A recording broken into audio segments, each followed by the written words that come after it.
12 years in June.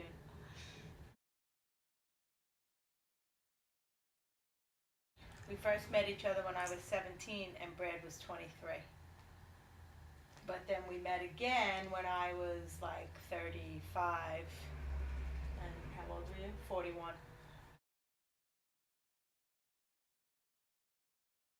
Being that I was a single mother of 3, really for the first year, we only saw each other like every other weekend, when the kids, when you guys were with your dad. And so we spent a lot of time getting to know each other on the phone, talking on the phone. That's right.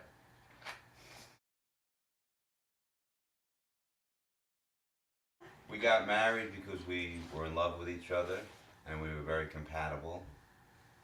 And we just knew that we wanted to spend the rest of our natural lives together.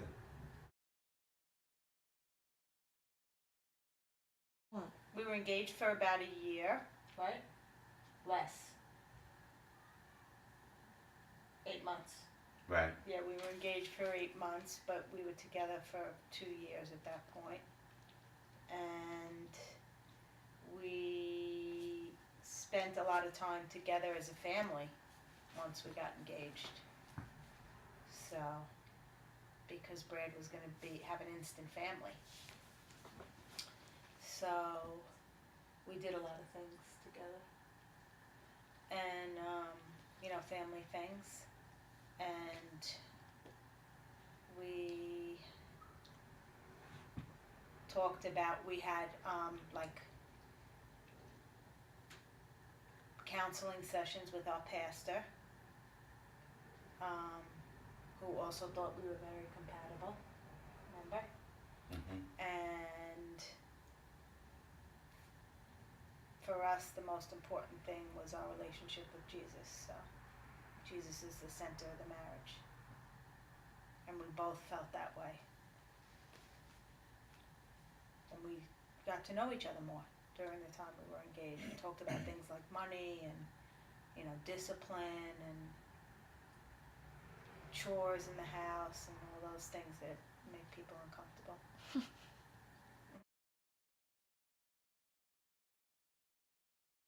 I was 37, right? And you were 43? Right.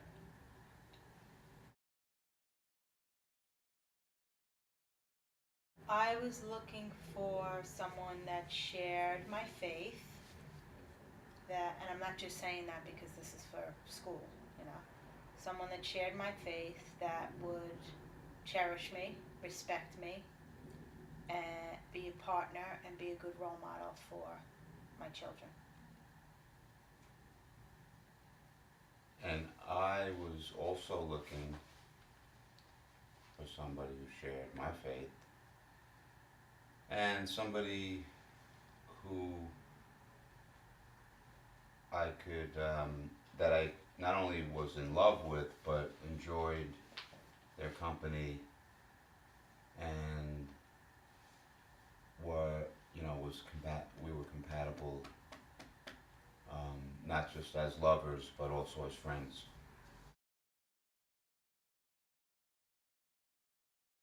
I felt like,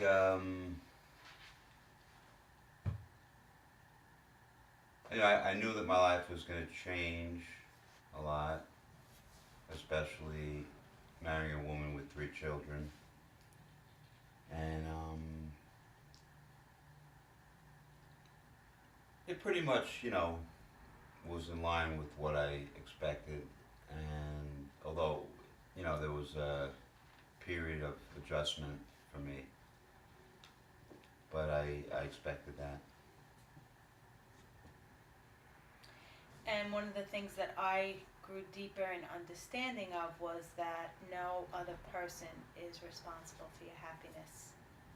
So I learned to communicate my feelings more openly and honestly so that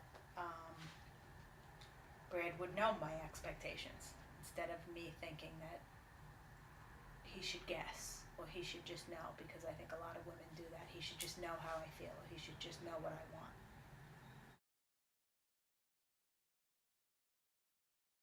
Well, you have to think about other people and not just the two of you. So they enrich your marriage because they provide experiences to give of yourself and learn about yourself, and they help you to, I think, realize that if you're not healthy and together, then it's going to overflow onto the kids. So it helped me to realize that our relationship was really important for you guys also, not just us.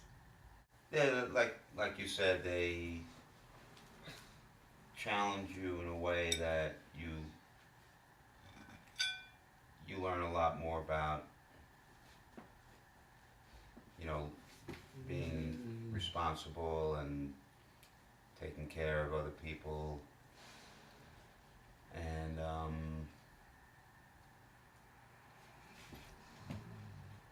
Well, I think you get to see a different side of each other too, because like how I interact Right. with the kids and how you interact with the kids, you know. right, that's true.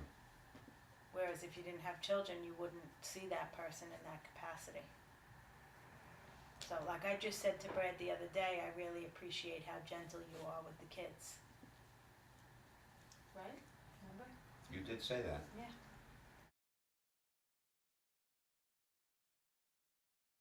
I mean, money is necessary, and I think it's important to communicate about it, but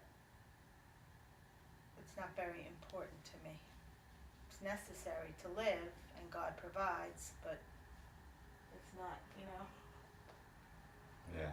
It's good to communicate about it. I think if there's fights about money, it has to do with power and control, but we don't really fight about money, but, you know. I think similar values are very important. And if people don't have the same values, I don't know how they can live in the same household together. Because what would be important to me might not be important to him, and that can cause a lot of arguments, you know. And I think for me personally, there are certain things that I'm not willing to compromise on. So if somebody thinks that children should be hit, then that would be, you know, a deal breaker. Like that's something that, you know, certain people, that's part of their value system. They believe children should be hit, or, you know, they don't talk about feelings. They don't, you know, they don't think, let's say people think, you know, they don't respect their partner. What one person thinks is respectful, the other person thinks is not, you know, isn't a big deal. Or am I being clear? I'm not sure if I'm being clear. That, you know, we're both very similar that way. You know, like we don't think it's okay to flirt with other people, or, you know, oh, it's just friendly, you know, no. If he has a woman friend and they're not my friend, then something's not right. And if I have a guy friend who's not friendly with Brad, something's not right. You're just asking for trouble. So I think that's like an example of values, and I think that's really important. I agree.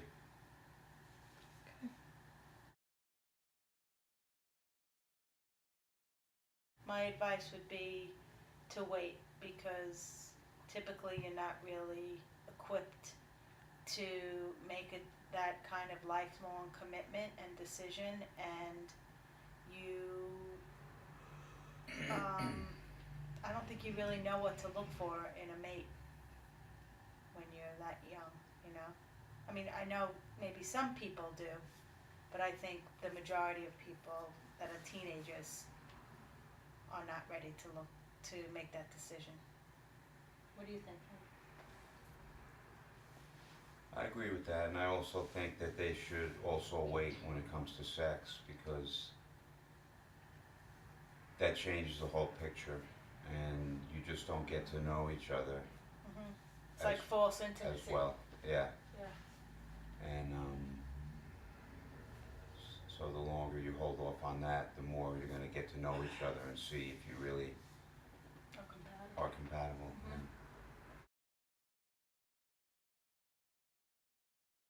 Well, if they were comfortable talking to me openly and honestly, having been divorced, I would ask them what was going on, why they felt like they didn't want to be with this person anymore, and if there was abuse or drug or alcohol addiction, repeated infidelities, things like that. I don't think that a person should be abused to stay married. So, but if it was just that they were fighting about money or sex or where to buy a house or, things like that, then I would encourage them to go to counseling. That's what I was going to say. Yeah, Get into counseling. with their pastor or priest, or a lot of times people say, oh, I can't afford it, but there are lots of clergy that will counsel married couples for no money.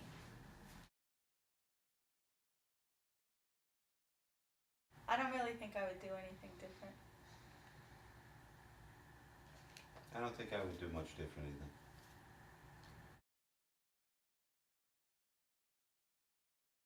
Jesus.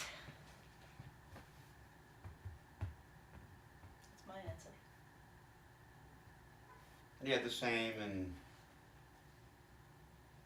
regular communication, not holding things in, and just respecting each other.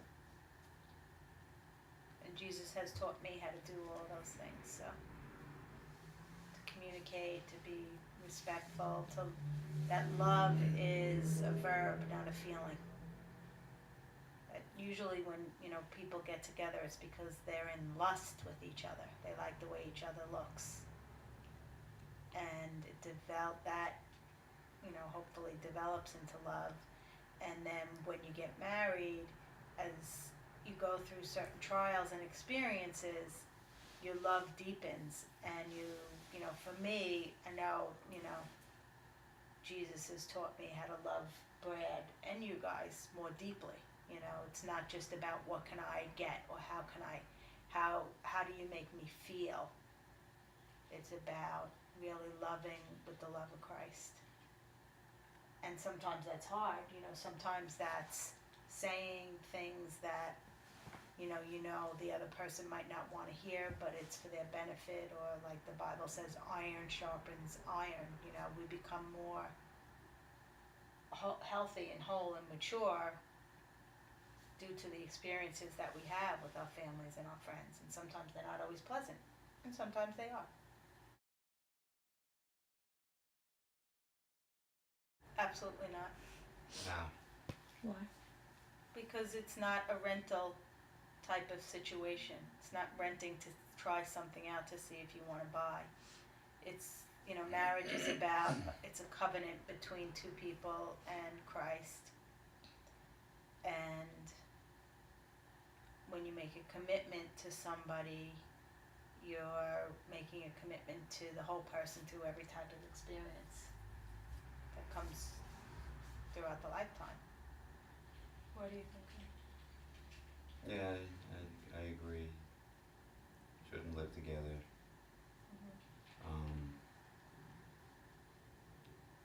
Because it's just a general feeling like, oh, if this doesn't work out, I can just get out of here, Right.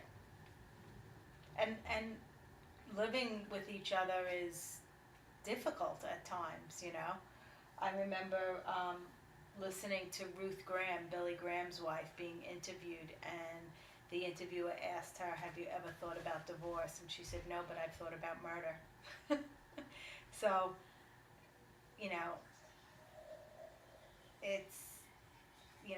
living with other people is challenging. Think about, the things you go through with your brother and your sister.